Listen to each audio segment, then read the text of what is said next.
koox dhalinyaro Soomaaliyeed ayaa sagootin waxa loogu sameeyay magaalada Melbourne iyadoona kooxdaasi dhalinyarada ah ay ciyaaro saaxiibtinimo ay la dheeli doonaan kooxaha ka dhisan gudaha dalka Soomaaliya sidoo kale tana waxa ay booqan doonaan Garowe Hargeysa iyo waliba wadanka Djibouti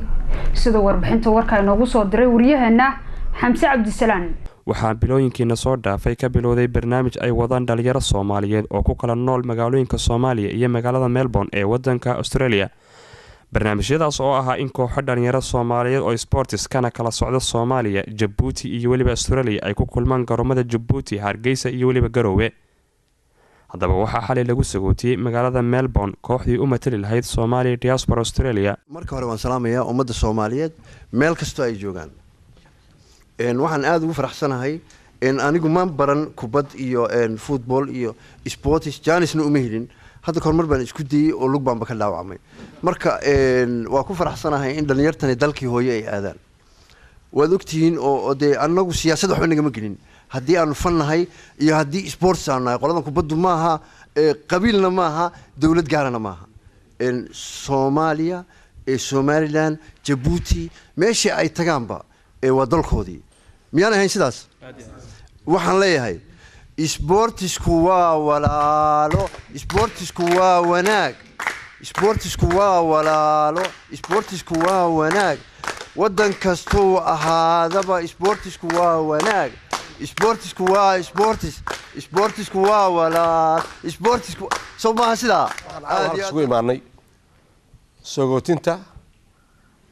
dhalinyarada ciyaartooyda ee Australia oo aan baxaya dalka Soomaaliya iyo Djibouti gaar ahaan Hargeysa Garowe Hargeysa Djibouti waxaan Ilaahay ka baryaynaa inuu noqdo socdaal khayr qaba waxa caawa halkan sagootinta iskugu imaanay mas'uuliyiinta jaaliyada waa meeshay ka timid waa meeshan ku dhalanay aniga in la hadlay ku dhalay adeeradiina ku dhashay in siiyay waaye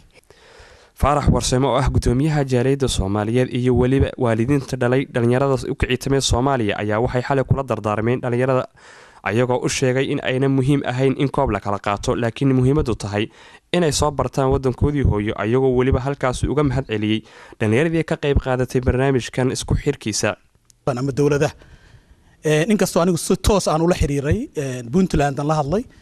waxayna diyaar u yihiin inay soo dhaweeyaan hadii rabeen ka dhinac walbo dhalinyaro ahaan oo wada shaqeynaa every year as you know dhalinyaradana waxaan jecelnahay inay wadanka ku laabtaan ay soo arkaan caano geel soo cabaan bunuuni fiican ay soo dheelaan koobkana noo keenaa sidoo Maxamed sheegay aniga koobka waxa la tagay magaaladan ka yimid waxa la tagay Puntland la tagay magaalada madaxdeeda la tagay Garowe la tagay teamku ugu adkaa wadanka Soomaaliya la ciyaaraya marka laba farxadood haday soo badiyaan dhalinyaraduna waxa weeye wadankayga badiyay magaaladeeda badisay haddii laga soo badiyana oo groupka kala qaadaan yaana waxa weeye magaaladeeda badisay wadankayga badiyay marka laba farxadood baan ii tahay yaa ii sheeg aad iyo aad baan uga mahad celinayaa waa kaaga mahad celinaa bahdina saxaafada ma sha Allah muqtar hay waxaan ku faraxsanahay sida Maxamed oo soo sheegay maxaad baa hadalka soo dhameeyay haddaan nahay bahda qaban qaabada teamka Melbourne Australia waxaan ku faraxsanahay inaan maanta mar labaad halkaan aad noogu timid Xamse annagu kii badiya waa nookii kale sida Maxamed yiri labadooda waa ay maaragtay tiimo kii badiyaaba waa teamkaygi laakiin annagu teamka Melbourne ayaanu taageersanahay taageero buuxdaan u muujinaynaa teamkayaga waxaan ka rajaynaynaa guul waxa weeye waxaan aad ula dardaarmayaa gudoomiyaha Caraway iyo macalinka Ilyas insha Allah waa kaas anigana waa sugayay inaan raaco laakiin way suurtagal weeday haddaan holiday ka imaaday waa kaas anoo ku hadlaya magaca jaaliyada Soomaalida Australia waxaan rabaa halkan kana mid ahaa runtii dadkii gacan ka geystay barnaamijkan dhalinyarada safarka ugu baxaysa Soomaaliya inaan u duceeyo aan iraado safar salaam haddii Rabbi idmo jaaliyaduna mar walba waxay diyaar u tahay inay dhalinyarada caawiso support garayso haddii ay noqon lahayd gudaha halkan iyo haddii ay noqon lahayd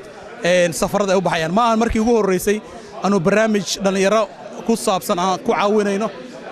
barnaamijkan waa kii afaraad intaan jaaliyada ka shaqeynayna aan support garaynayna waliba dhinaca sportiga mar walba jaaliyadu waxay diyaar u tahay in ay caawiso dhalinyarada ugu dambeyntii waxaa jaaliyadda Soomaaliyeed ee ku dhaqan Australia ku wargeliyeen maamulada Puntland iyo Somaliland oo ah meelaha ay ku horeynayaan dhalinyaradu inay mas'uul iska saaraan ammaankooda iyo waliba soo dhaweyntooda. Xamse Cabsalaan Ciise, wararka Soomaaliya Cable TV, magaalada Melbourne ee dalka Australia.